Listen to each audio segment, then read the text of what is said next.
So as Allison said a moment ago, we are wrapping up a series on forgiveness, and like her, I too am a little disappointed that it is coming to an end, in part because I feel like I'm just getting started.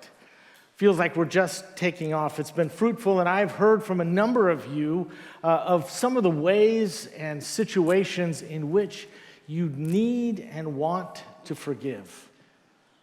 But one of the phrases that keeps coming to me and say, I know that I need to forgive this person, to let go of that situation, but I don't know how. I don't know how. When are you going to get to the point in the sermon series when you tell us how to do that? Well, I'm hoping today I will get to that a little bit, at least give you the first step. In the text before us this morning, Jesus is on the cross. And where we pick up the story, he has been beaten, he's been betrayed, he's been sold out by one of his closest friends. He's been mocked, he's been spit upon, and now he's been left to die. He is in agony. He is near death. But I want you to pay attention to what in that moment is on his mind. Pay attention to the state of his heart in the midst of that horrific situation. Because in the midst of his pain, in the midst of his wounds, I want you to notice what he is most interested in that moment.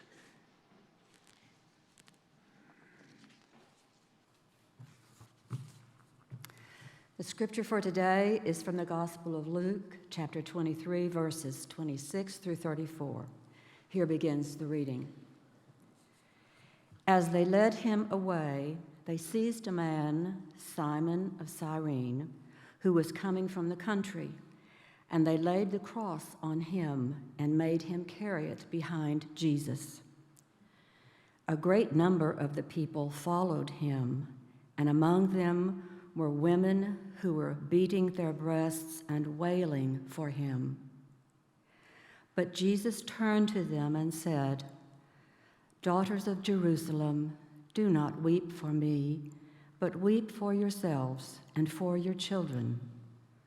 For the days are surely coming when they will say, 'Blessed are the barren, and the wombs that never bore, and the breasts that never nursed.' Then they will begin to say to the mountains, 'Fall on us,' and to the hills, 'Cover us.' For if they do this when the wood is green, what will happen when it is dry?" 2 others also, who were criminals, were led away to be put to death with him. When they came to the place that is called the Skull, they crucified Jesus there with the criminals, one on his right and one on his left. Then Jesus said, "Father, forgive them, for they do not know what they are doing." The word of God for the people of God. Thanks be to God.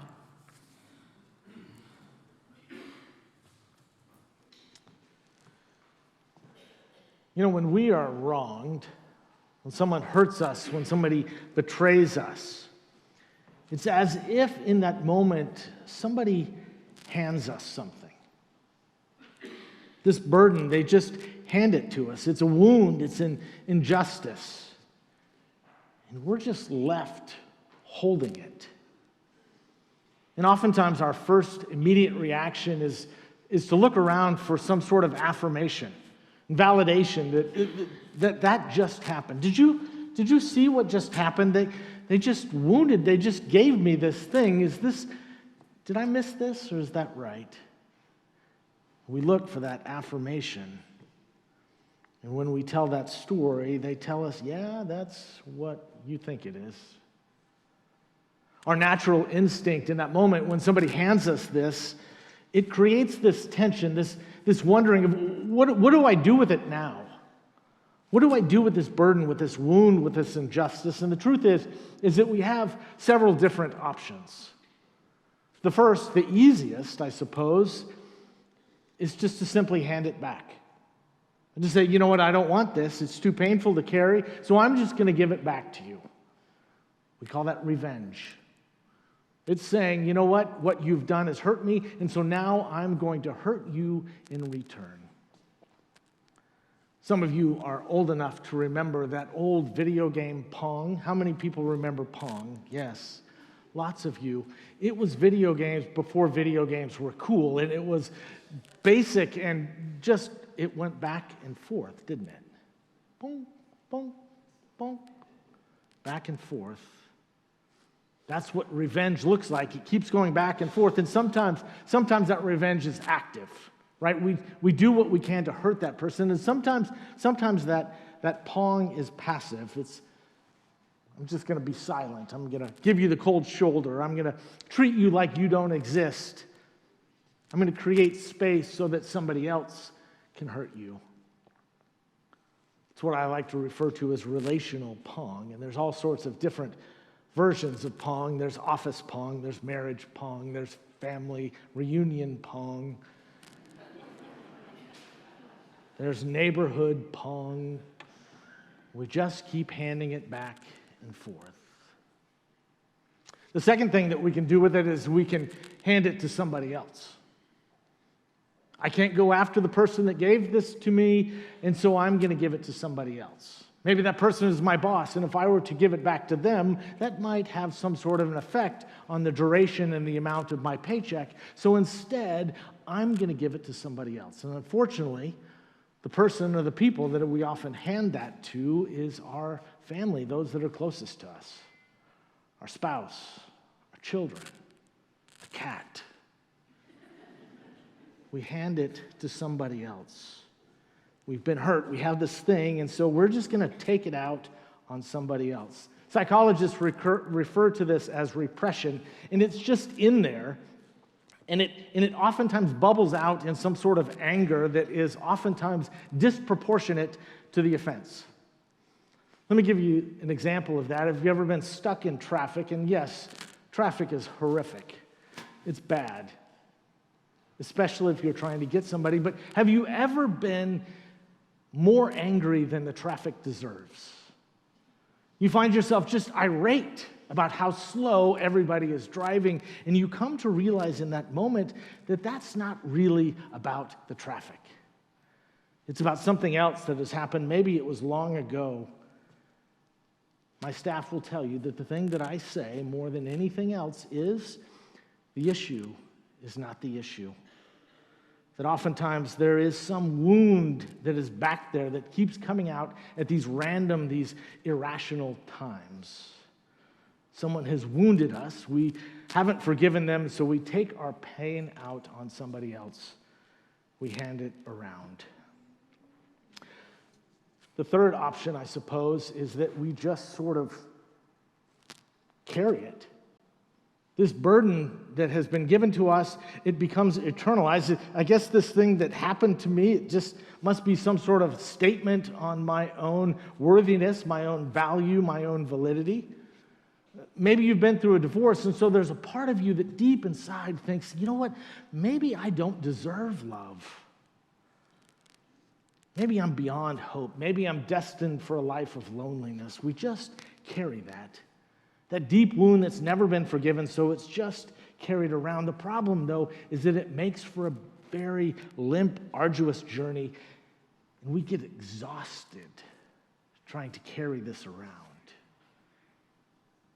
Tim Keller was a Presbyterian pastor in New York. He died not too long ago. He wrote a book called Forgive, Why Should I and How Can I? And he says in that book, there is another option, however. Another option between handing it back, handing it around, and simply carrying it. You can forgive. Forgiveness means refusing to make them pay for what they did. However, to refrain from lashing out at somebody when you desperately want to brings with it its own source of agony. It's a form of suffering. And I would say here that part of that is because that revenge, that Pong, it would feel so much better in that moment. But to forgive causes its own form of suffering. But many would say that death that it causes, that suffering, that wound, leads to resurrection instead of the lifelong living death of bitterness and cynicism. You see, refusing to forgive causes us to die slowly, sometimes over the course of an entire lifetime, where we carry this bitterness, this cynicism, or we can choose to forgive. And it may feel like a death. It may bring with it its own source of agony, its own form of suffering. But the difference is that death will lead to resurrection in the same way that Jesus' death led to resurrection. That too will lead to a new way of living. If you choose to absorb it, it will feel like a death, but it will be transformed, because that death, that Jesus sort of death, will lead to resurrection.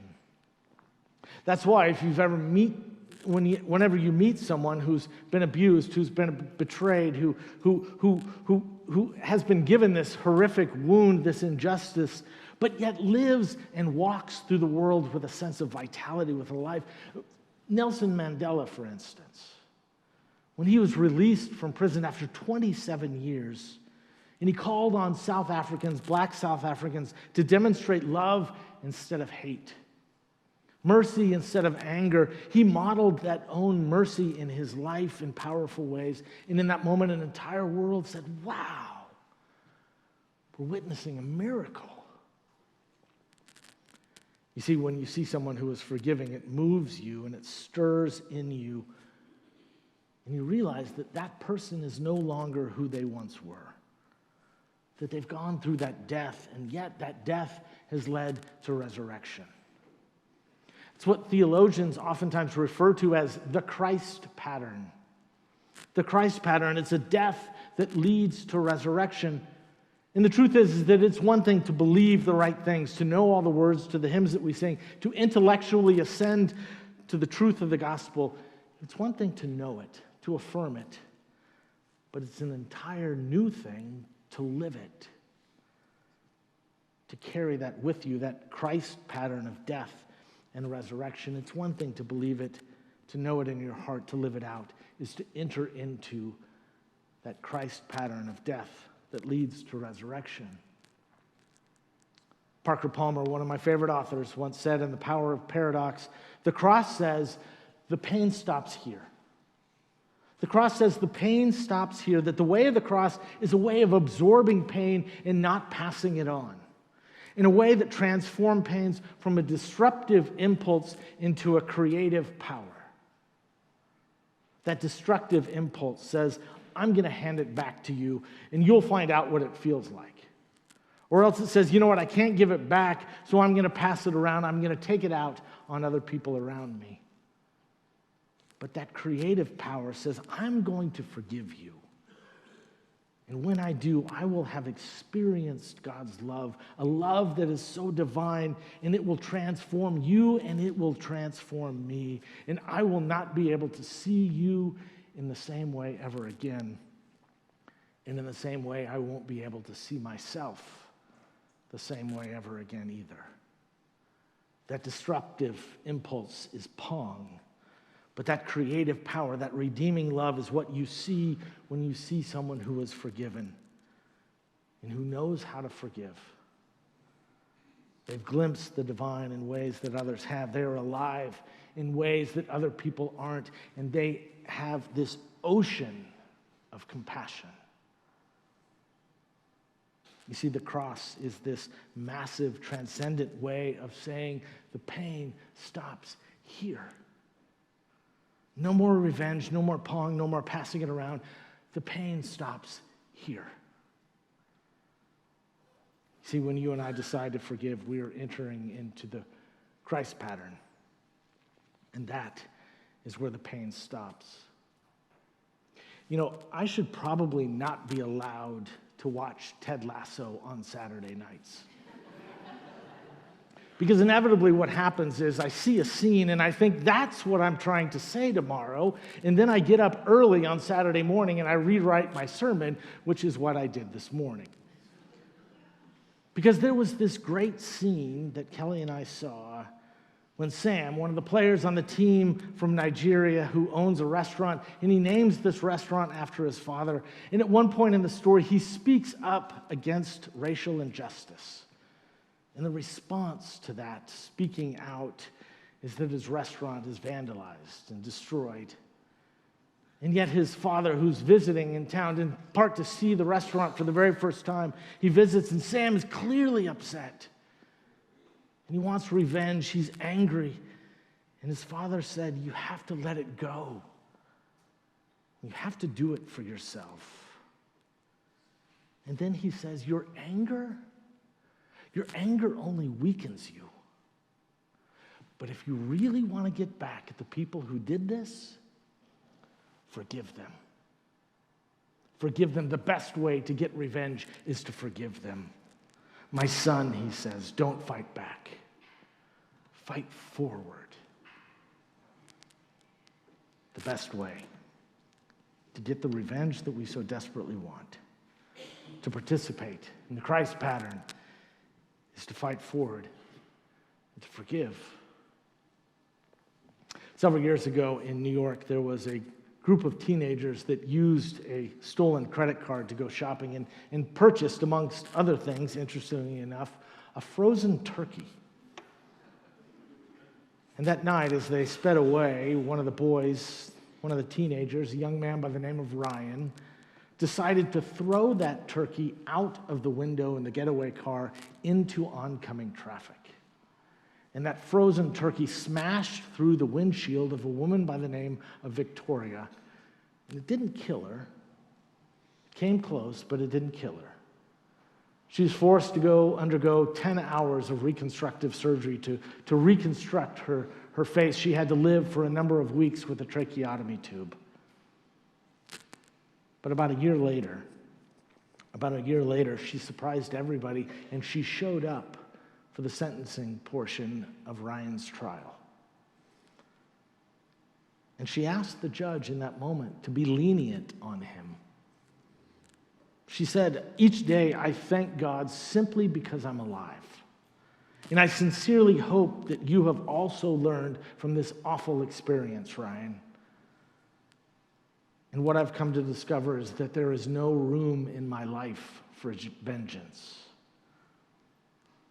And in that moment, Ryan began to weep. And when given the opportunity, he expressed remorse for his actions. And in response to that, the judge sentenced him to 6 months instead of the 25 years that the prosecutors were asking for. And then Victoria was given the opportunity to speak, and she says, I truly hope that by demonstrating compassion and leniency that I have encouraged you to seek an honorable life. That if my generosity will help you mature into a responsible, honest man whose graciousness is a source of pride for your loved ones as well as your community, then my suffering will not have been in vain. And then she looked him right in the eye. And she said, Ryan, I want you to prove me right. I want you to prove me right. You know, the cross is the central symbol of the Christian faith. And through it, the world has been changed. And it teaches us that God can take that pain and the suffering from our past, and when we put it into God's hands, can produce something beautiful and redemptive. That's why people have said that forgiveness is essentially giving up the hope of a different past. And I would argue that it is also taking on the hope of a joyful future as well. You see, forgiveness is believing that the future can be better than the past. That tomorrow can be better than yesterday. The past can't be changed, but God can do something redemptive with it. So maybe you're here today, and there is someone that you need to forgive. You've been given this wound, this injustice, and you don't know what to do with it anymore. And as you think of that person and that pain, and you wonder, what do I do with it? I know that I need to forgive this person, but I don't know how. I want to invite you to take the first step. And that first step is to simply bring it to God. to lay it in God's hands, to place it on the altar and say, God, please take this pain, take these things from my past, do something good with them. I don't know what to do with them anymore, and so help me let them go. The first step in forgiveness is to give it to God. Not back to the person, not to the people around you, not to carry it with us for the rest of our lives, but to give it to God. Because forgiveness is deciding not to play revenge pong anymore. It's making the conscious decision not to take it out on others, to carry it around, but allowing us instead to give it all to God. And maybe the person that you most need to forgive is the person you see when you look in the mirror. And maybe you're having a hard time coming to terms with the realization that God doesn't love you for how good you are. And in the same way, God doesn't withhold love for how bad you are. That system of accounting is over. That is a death that you have to let die so that something new can be reborn. Something new can be resurrected in its place. Today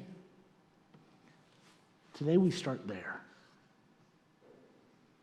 Because the pain stops here.